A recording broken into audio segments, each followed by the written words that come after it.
It is bombshell after bombshell between the Madlanga Commission and the ad hoc committee in Parliament on Nhlanhla Mkhwenazi's allegations of the criminals among us. While Julius Malema was busy questioning and grilling Senzo Mchunu for the crimes that he has been alleged to have committed and colluding with the criminals in the underground of the South African dark places. Well, on the other side of the Madlanga Commission, someone else, witness A, without a name, of course, probably to protect him, has been throwing some shades on Julius Malema. In his testimony that he gave, still speaking about the Katiso Molefe and the connections all the way to Senzo Mchunu, who was the minister of police, but still is just on leave. Well, that witness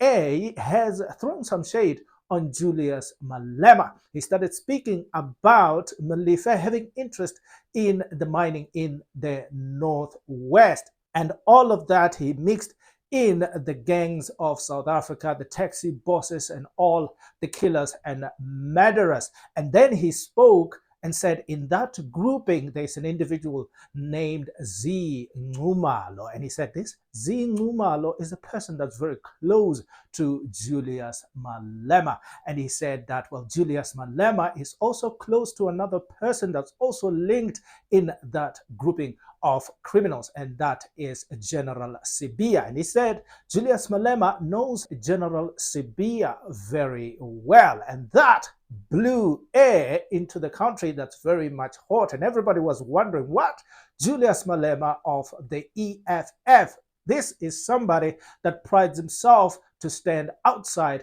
of corruption from the days when he opposed Jacob Zuma, calling him a criminal, and his house in Nkandla, a monument of corruption. He set himself as one who stands against corruption in South Africa. So this became like a very big bombshell, a nuclear catastrophe that got South African tongues waging, wondering what's happening. Is this the real Julius Malema that we know that seems to be embroiled in this saga too? This saga seems to be picking and pulling everybody in. It's like a whirlwind that's pulling everything and throwing it up in the air. Well, Julius Malema did not waste much time while he was grilling Senzo Mchunu in the Parliament ad hoc committee. He started speaking about this matter indirectly while addressing Senzo Mchunu. And he said, well, I do have the number of this individual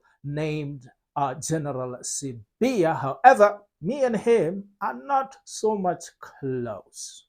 And he also mentioned on his Twitter feed that, well, you witches are not going to find me anywhere in the corruption in the country. Well, I want us to listen to Julius Malema as he tries to address this matter in his own way, and then we can talk about how it is that Julius Malema might be part of this whole thing or not. Well, let's listen in. Minister shared this letter with Mkhotsi, since Mkhotsi has got, within amongst these three, the close relationship is God, is with the minister through comradeship.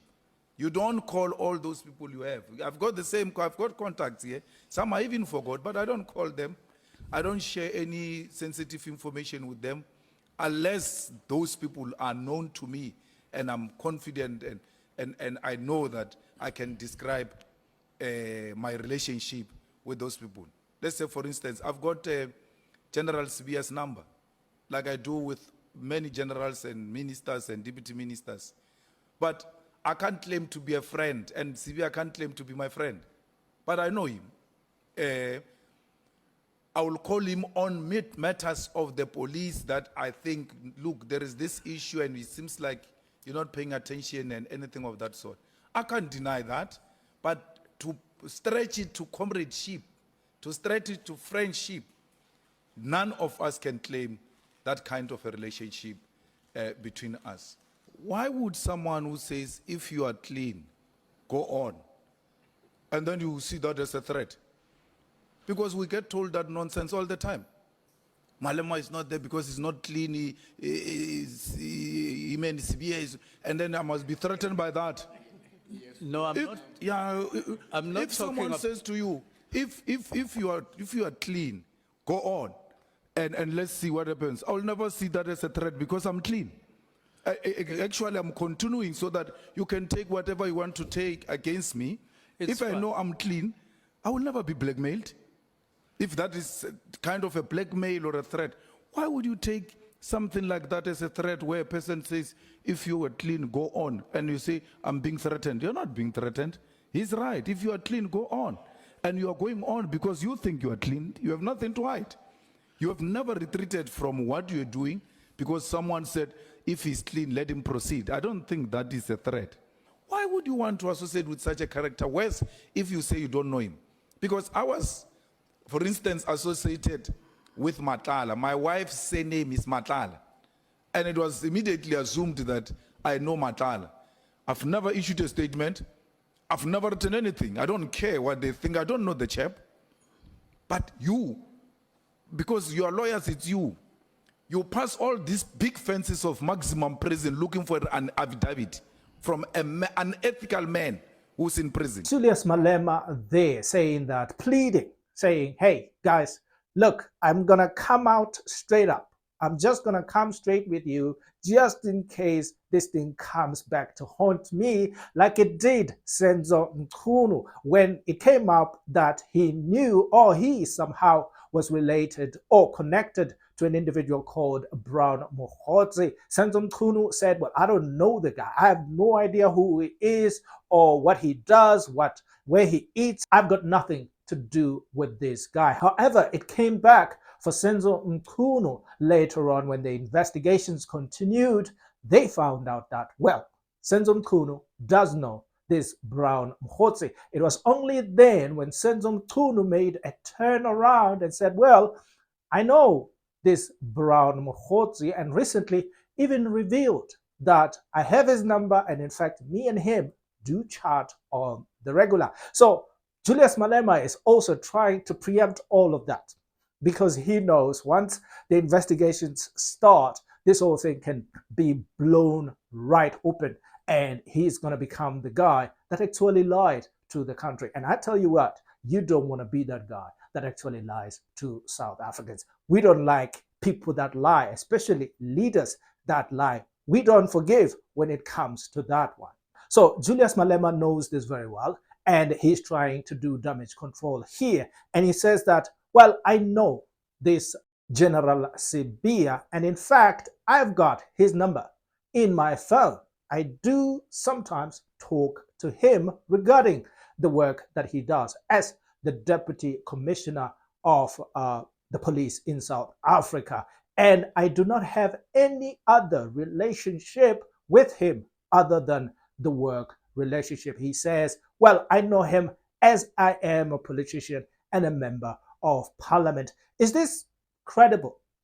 Is this something we can go with? Can we conclude here that Julius Malema is in no way connected in all of this saga? So far, witness A did not give us a lot to really deal with here, because all he said was that this Zingumalo individual who lives in Sandton is known to Julius Malema, and Julius Malema knows, in fact, using his own words, he said he's very close to General Sibia. General Sibia, as a commissioner in South Africa, probably a lot of people know him and do have his number, especially those in parliament who have dealt with him or spoken to him in the committees that they have. But do they have a close relationship? If they did, well, that would have to be looked into as to what kind of relationship did they have. Did they have a relationship that connects to the criminals like Katiso Molefe and the Cat Matlala and all the others? Or it was just a work relationship, as Julius Malema said? Well, Julius Malema is dusting himself off of this one. He says, well, I've got nothing to do with this individual. And even if you go and dig as hard as you can, you won't find anything that links me to these individuals. I'm not a criminal. I've got nothing to do with the criminals in South Africa. Well, we can go ahead and believe Julius Malema from face value because so far we don't have a lot of evidence. However, if there's something that we know as South Africans is that we should never take anything lightly because everything and anything could be connected to something and everything that's bad. We have found out the hard way that we should never trust anybody. There should not be any leader that we hold with such high regard to the point that we don't want to listen to anything to the contrary when it comes to them. We have to listen to everything and we have to keep our eyes open. So far, with the state capture, the Madlanga Commission and this Committee of Parliament, we have learned so much as South Africans that anybody can be anything, regardless of how much they smile or how good they speak and how nice are their words all the time when they speak. We have to always be vigilant. This matter of Julius Malema, we'll be looking very closely to it to find out actually what really happened. Is Julius Malema involved in all of this saga, or it was just a misunderstanding?